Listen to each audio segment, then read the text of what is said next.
Making your way in the world today takes everything you've got. Taking a break from all your worries sure would help a lot.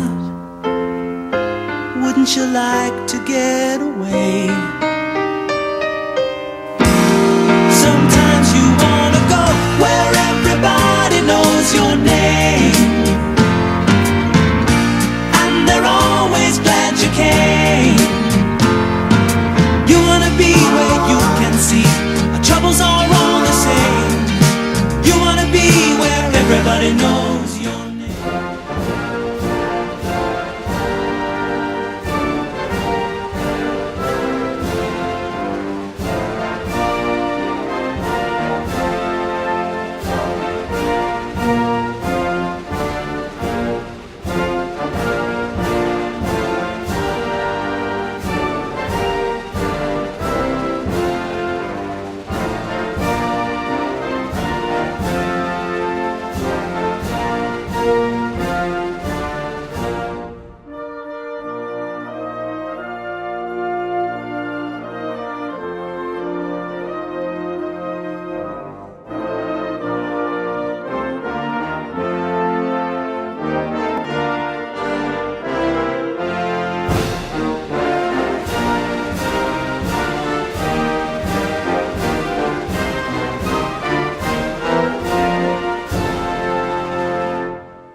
Ladies and gentlemen, There you go, now you talk. my name is Bob Young, and for the past few years, I kind of give a little tribute to Memorial Day, and primarily because of it's a special meaning to me. I'm a Navy veteran, served during Vietnam, and I lost my little brother in Vietnam, and a lot of friends. So this is why I do this every year. As many of you know, there are 10 federal holidays.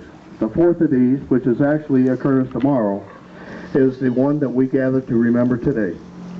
It is truly a special day of remembrance because it is one forged in the blood of over 1,400,000 American military lives. That number of Americans that have died in various conflicts and gave birth to and have sustained our great nation. There are many thoughts as to the actual beginning of what we now know as Memorial Day.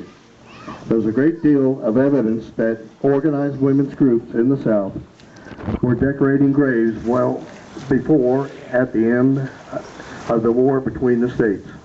After that war, local springtime tributes to the war's dead were held in various places around the country. One of the first occurred in Columbus, Mississippi in April of 1866, when a group of women visited the cemetery to decorate the graves of the Confederate soldiers who had fallen in Battle of Shiloh.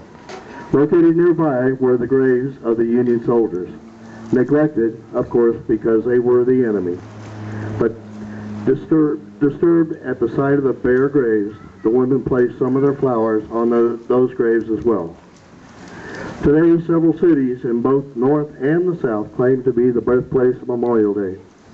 Both Macon, Georgia, Columbus, Georgia claim the title, as well as Richmond, Virginia. The village of Ballsburg, Pennsylvania claims it began there, and a stone in Carbondale, Illinois cemetery carries a statement that it was the first remembrance of the ceremony that took place there.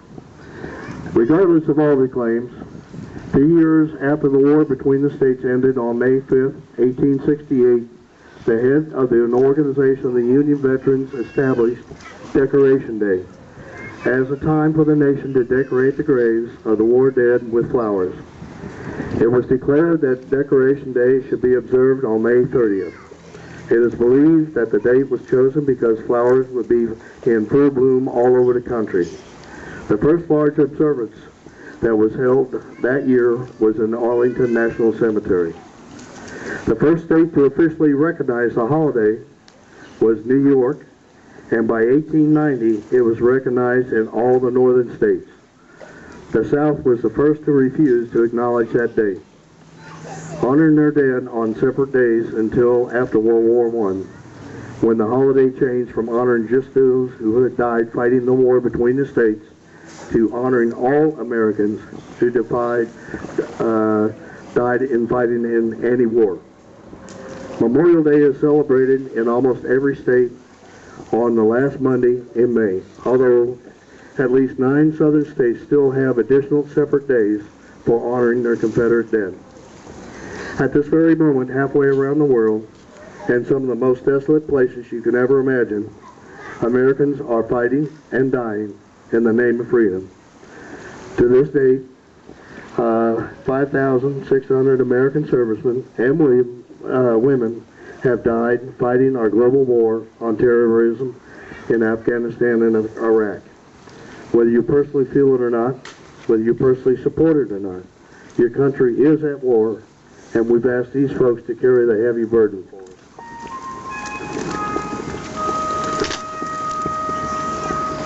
It is the soldier, not the reporter, who has given us the freedom of press. It is the soldier, not the poet, who has given us the freedom of speech. It is the soldier, not the campus organizer, that gives us the freedom to demonstrate. It is the soldier who salutes the flag, who serves beneath the flag, and whose coffin is generally draped by the flag. Also, and who also allows protesters to burn that flag. Yet, despite some think peace and safety can't just be hoped for. You can't just simply smile, shake hands, bow, make eloquent speeches, and expect the rest of the world to embrace us as a big group hug. Sometimes you have to step up to the plate and sacrifice. And in the world we live in, that sometimes means Americans have to fight, often die, in the name of freedom. But really, that's just the world we live in today. We are fortunate to live in the greatest country on earth. There's something special about America. We have something no other nation has ever had or will ever have. America is good because America is more than just a place. America is an idea. It's an idea lived and fought for by its people. We are America, and this flag is our symbol, and we may be imperfect in many ways, but we continue to strive toward the same ideals our forefathers laid down for us some over 250 years ago. And despite our problems, we are the greatest beacon for freedom, charity, hope, opportunity the world has ever seen. This flag, to my right, is our history. It's our dreams, our accomplishments, indelibly expressed in the beautiful red, white, and blue. Although it has many less stars, it was carried in our Revolutionary War. It preserved and evolved throughout the war. We had no right to believe we could win, but we did. And we built a country around that. Under this flag, the nation, the melting pot of humanity, this free republic, must be preserved. This idea that this America is important enough to be defended, fought for, or even died for. The enemy fears what we have, for if their people were to taste liberty, dictatorships would cease to exist. We have to continue to rally around this flag in our past, present, and future troops. Never forget those who made the ultimate sacrifice. Never let your children or their children's children forget. For when we cease to remember, we dishonor all those who came before us, and we doom those all who come after us. America deserves better. Thank you, and I'd like to take a moment of silence for all our fallen veterans, wherever they are. Thank you.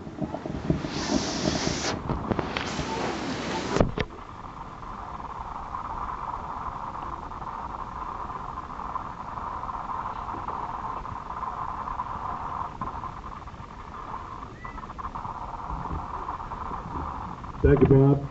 Everybody, if you would stand, we're going to pledge the flag.